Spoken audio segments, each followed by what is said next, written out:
Halo semuanya, kembali lagi di Infact, Real Talk, Real Health. Jadi pada episode kali ini, saya bersama narasumber kita, Bapak Untung.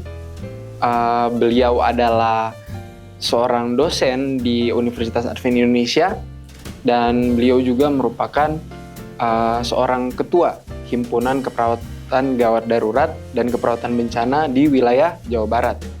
Ya, jadi berhubung kita kedatangan beliau, kita akan membahas topik yang sedang marak-maraknya terjadi, yaitu ancaman megatrust, yang mana bisa berdampak gempa yang akan benar-benar menggoncang negara kita. Dan beberapa hari belakangan ini, bahkan beberapa minggu, kita sudah merasakan dampaknya ya. Sudah sering sekali terjadi gempa.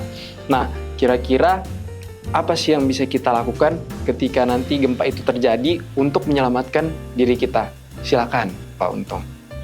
Baik, kalau kita berbicara terkait manajemen disaster atau penanganan bencana itu dibagi menjadi 3 fase, yaitu fase prabencana, fase tanggap darurat, dan fase pasca bencana. Nah, kalau kita lihat fenomena yang terjadi sekarang, ya, di mana negara kita ini memang negara yang begitu indah, ya, dikaruniai banyak sekali kekayaan alam, tetapi juga kita berada di daerah rawan bencana. Nah, terkait bencana atau isu bencana yang muncul sekarang terkait dengan megatrust, tentunya kita melihat bahwa di area kita ini sekarang, bahwa bencana terkait gempa bumi adalah yang merupakan ancaman utama. Nah, kalau kita berbicara gempa bumi, ya, tadi pertanyaannya adalah bagaimana cara kita intinya menyelamatkan diri dari bencana gempa bumi ini, kan, gitu ya, menyelamatkan diri pada saat jadi gempa. Nah, kalau kita berbicara menyelamatkan diri, berarti kita harus juga mulai dari fase prabencana. Nah, kalau dari fase prabencananya, ya, kalau kita berbicara di satu gedung, ya, berarti ada peran si manajemen gedung dan peran si individu yang masuk di dalam gedung, gitu. Ya. Nah, jadi kalau kita berbicara manajemen gedung itu harus bikin apa? Tentunya manajemen gedung itu harus menyiapkan rambu-rambu keselamatan pada saat bencana, ya, untuk mengantisipasi bencana tersebut. Misalnya membuat alur evakuasi dan titik kumpul. Berikutnya, bila ada acara di sana, selalu harus dimulai dengan safety briefing. Sehingga para pengunjung atau peserta di dalam kegiatan yang ada di dalam gedung tersebut tahu bagaimana menyelamatkan diri dari dalam gedung tersebut. Nah, gitu. Nah, jadi tadi kan udah dibahas nih tentang manajemen gedung ya. Nah, gimana dengan kita sendiri? Kira-kira apa yang harus kita lakukan? Nah, ya, ini adalah pertanyaan cukup baik, ya. Kira-kira apa yang harus kita lakukan pada saat kita memasuki satu gedung? Misalnya kita ikut suatu acara, gitu ya.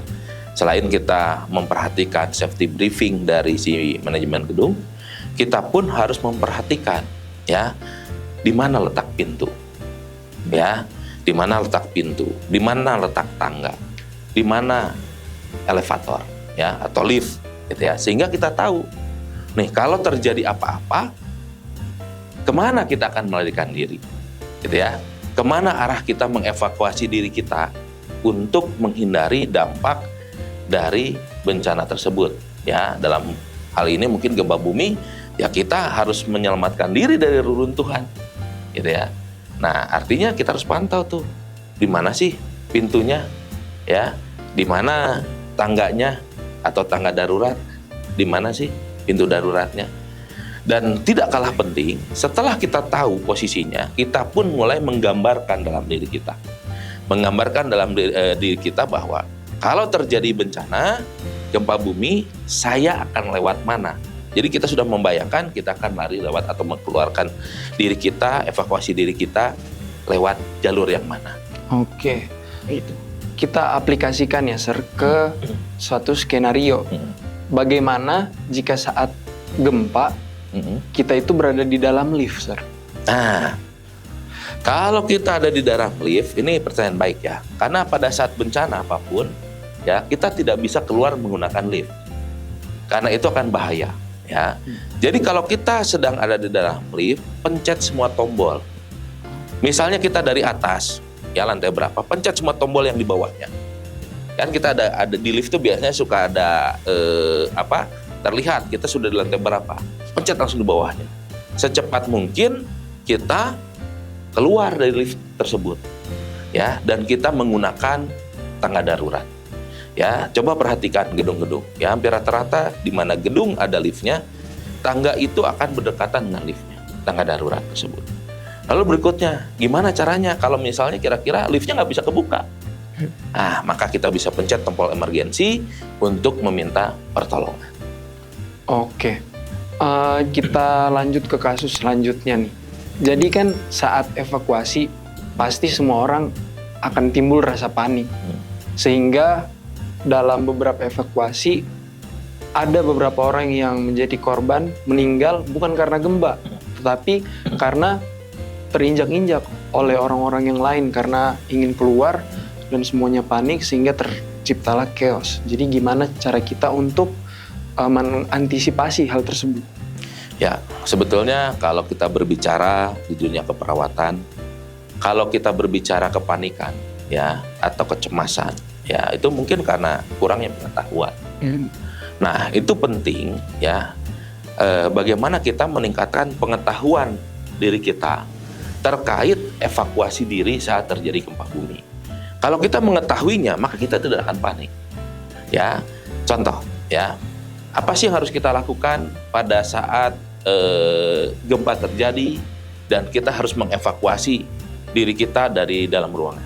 Ya, yang pertama, betul, jangan panik.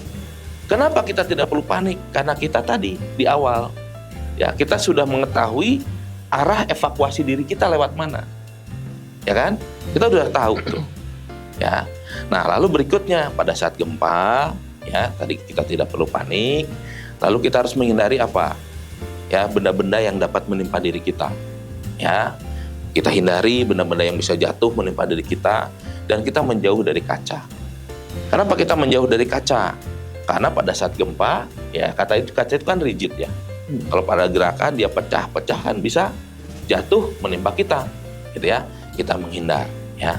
Dan jangan lupa selalu menggunakan segitiga pengaman. Ya, segitiga pengaman menggunakan tangan kita sendiri. Ya, kita lindungi kepala kita nih. Ya. Ya, kalau kita punya tas, ya tambah tas kita untuk melindungi tangan kita juga. Ya, sambil kita melakukan rencana evakuasi diri tadi yang kita bayangkan pada saat kita masuk ke dalam gedung. Nah, ini yang penting kita lakukan. Kenapa? Kalau kita tidak ada rencana, jadi kita panik. Ya kan? Tetapi ini kalau terjadi bencana begini, saya akan berbuat apa di sini? Gitu ya. Oke, saya akan lari lewat pintu sana, saya melindungi kepala saya, gitu ya. Sehingga kita tidak panik. Gitu ya. Kita bisa lihat dan tidak perlu berlari sebetulnya. Karena itu bisa menyebabkan kita terjatuh. Tetapi kita bisa berjalan dengan bergegas, cepat, sambil mencoba melindungi diri kita dari potensi-potensi bahaya di dalam gedung itu sendiri. Misalnya ada pecahnya lampu di atas. Dengan kita lindungi kan, ya tidak langsung kena kepala kita. Nah, itu mungkin yang kita bisa lakukan supaya kita tidak panik. Oke, jadi udah banyak banget ya ilmu yang kita dapat tentang gimana untuk mempersiapkan diri kita ya saat gempa terjadi dan saat gempa kayak gimana. Tapi ada satu lagi skenario yang merupakan pertanyaan terakhir juga.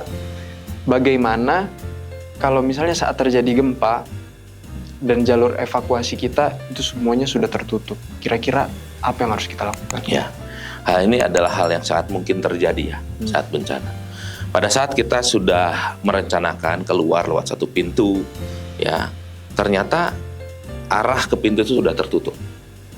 Ya, kita terjebak di dalam satu ruangan tertutup, gitu ya. Apa yang kita lakukan saat gempa masih terjadi? Saat gempanya masih terjadi ya. Kalau kita ada tempat berlindung, kita berlindung dulu. Misalnya di balik meja, ya. Kita masuk ke bawah meja berlindung untuk reruntuhan. Atau di saat itu kita misalnya ada di lorong, ya kita lihat potensi di mana tiang-tiang yang besar. ya kita mendekatkan di sana. Karena tiang besar itu kan berarti dia merupakan satu konstruksi untuk memegang dinding. Nah, kita berdiri di sana, ya, mendekat ke arah situ supaya kita tidak kena runtuhan dindingnya. Ya, atau kalau kita lihat ada lift atau elevator, ya, biasanya konstruksi gedung yang paling kuat itu adalah dekat lift. Ya, kenapa? Karena dia akan bikin coran depan belakang. Ya, di situ itu yang paling aman. Tapi kalaupun kita terjebak di satu ruangan, kita tidak perlu panik, bro. Karena panik itu akan menyebabkan peningkatan kebutuhan oksigen untuk diri kita, betul kan? Kita pelajari, ya. Nah, pada saat peningkatan kebutuhan oksigen di situ dan kita gambarkan bahwa ruangan kita ini oksigennya terbatas, ya. Nah, kalau kita panik biasanya orang teriak-teriak. Pada saat teriak-teriak semakin banyak kebutuhan oksigen kita, ya, dan kita akan cepat lelah. Lalu apa yang kita lakukan pada saat kita terjebak? Ya sekarang kita mungkin punya HP. Ya, kalau HP kita masih ada, ya, jaringan tidak terputus, kita mungkin bisa mengabarkan ke orang terdekat, ya, ke orang terdekat supaya bahwa saya masih selamat tapi posisinya terjebak. Posisinya kita gambarkan di mana, di dalam gedung tersebut. Tetapi kalau itu juga tidak ada, misalnya HP tidak ada, kita cukup mengetuk benda, ya, ketuk benda, tuk tuk tuk tuk, supaya menimbulkan bunyi, sehingga tim rescue, ya, dia akan mendengar bunyi dan itu akan memandu mereka untuk mengevakuasi kita. Jadi kita tidak perlu pada saat tim rescue itu bertanya posisinya di mana, nah baru kita kasih tahu. Tapi untuk awal, ya, tentunya pasti ada jeda dari mulai kejadian sampai tim rescue itu akan datang. Pasti ada jeda. Kita menghemat tenaga, ya, kita tetap tenang, ya, baru kita mulai ketuk-ketuk benda sekitar kita, ya, mungkin kita ambil benda yang keras, kita ketukkan, misalnya kalau ada besi kan di situ, atau mungkin di lantai atau di dinding, sehingga menimbulkan bunyi pertanda bahwa di situ ada kita yang masih hidup dan terjebak dan butuh dievakuasi. Jadi kita tidak perlu panik, ya, karena dengan kepanikan, ya, kita histeris bahwa itu akan membuat apa? Tenaga kita terserap habis, ya, dan juga apa? Kebutuhan apa? Sisa cadangan oksigen di ruangan itu mungkin juga akan kita gunakan lebih, gitu ya. Jadi dengan tenang perutnya. Ya, kita bersyukur kalau misalnya masih ada akses udara. Tapi kalau sudah tertutup, nah bagaimana? Nah, itu yang kita buat. Jadi tidak perlu teriak, ketuk-ketuk saja, gitu ya. Anggaplah HP kita tidak ada, ya. Kita punya handphone tidak aktif, seluler mungkin yang mati. Itu udah yang skenario terburuk. Ya, kita bisa ketuk-ketuk. Nah, jadi kalau kita lihat nih, ya, dari pertanyaan tadi, sebetulnya apa yang bisa disimpulkan? Ya, bahwa kesiapsiagaan itu memegang peranan penting dalam proses penyelamatan diri kita pada saat terjadi bencana. Maka, ya, inilah seperti acara ini sekarang. Ini sangat baik buat kita untuk kesiapsiagaan pada fase prabencana. Sehingga siapapun yang nonton acara ini, ya, dia boleh dapat pengetahuan. Iya. Ya, dan jangan lupa harus dilakukan simulasi sehingga tidak bingung. Ya, jadi kita tahu bagaimana menyelamatkan diri kita. Hal-hal sepele, tapi itu kalau tidak kita latih, tidak kita dapatkan informasinya, tidak diingatkan, maka itu akan menjadi sesuatu yang sangat berguna nanti, ya, dan bahkan diri kita tidak tahu bagaimana mengevakuasi diri kita. Oke, baik, Sir. Jadi dari tadi kita sudah berbicara panjang lebar, ya, Sir, tentang apa saja yang bisa kita lakukan saat gempa. Beberapa skenario juga sudah dibahas saat akan terjadi gempa. Nah, kira-kira apa nih yang bisa disimpulkan dari pembahasan kita, dan mungkin jika ada saran untuk penonton-penonton yang ada? Baik, terima kasih. Ya, jadi kalau kita lihat, maka kita boleh simpulkan bahwa dalam penanganan atau menanggapi isu ini, maka perlu dilakukan kesiapsiagaan. Kesiapsiagaan itu kita dengan mendapatkan informasi, ya, dan kita melatih diri kita untuk bisa apa? menyelamatkan diri pada saat gempa tersebut. Ya, dan di sini juga penting nanti kita lakukan simulasi sehingga pada saat terjadi itu kita sudah tahu gambarannya, gitu ya. Kita sudah tahu gambarannya sehingga kita boleh selamat. Betul Ya, sekali. ujungnya ya, kita harus selamat. Ya, Betul. Ya, Karena memang teori tanpa praktek iya, agak kurang ya. itu Jadi dia. memang harus ada prakteknya. Dan secara penanganan dari Badan Penanggulangan Bencana Nasional pun, ya di fase pra bencana itu adalah itu. Bagaimana pencegahan, bagaimana mitigasi bencana, dan melakukan kesiapsiagaan. Salah satunya kesiapsiagaan itu adalah kita melakukan rencana kontingensi. Rencana kontingensi kita mau melakukan rencana bila itu terjadi, walaupun itu mungkin tidak terjadi, gitu ya. Tapi kita sudah menyiapkan rencananya. Kalau itu terjadi, apa yang kita lakukan? Dan kita melakukan drilling atau simulasi. Ya, simulasi itu pada saat tidak terjadi bencana diharapkan setahun itu bisa dilakukan 3 kali setahun untuk melatih kita tanggap pada saat terjadi bencana itu kita tidak panik. Iya, oke. Jadi kira-kira untuk episode kali ini sudah kita simpulkan semuanya dan kiranya kita semua bisa selalu aman-aman ya, sehat-sehat dan terhindar dari bencana. Semoga tidak terjadi apa-apa ya di kota ini, tapi kalaupun akan terjadi kita sudah siap gitu ya. Kiranya pembahasan di episode ini bisa membantu untuk teman-teman semua ya. Jadi itu aja untuk episode kali ini. Stay tune terus di YouTube channel kita, dan untuk penutup, Infak, Real Talk, Real Health.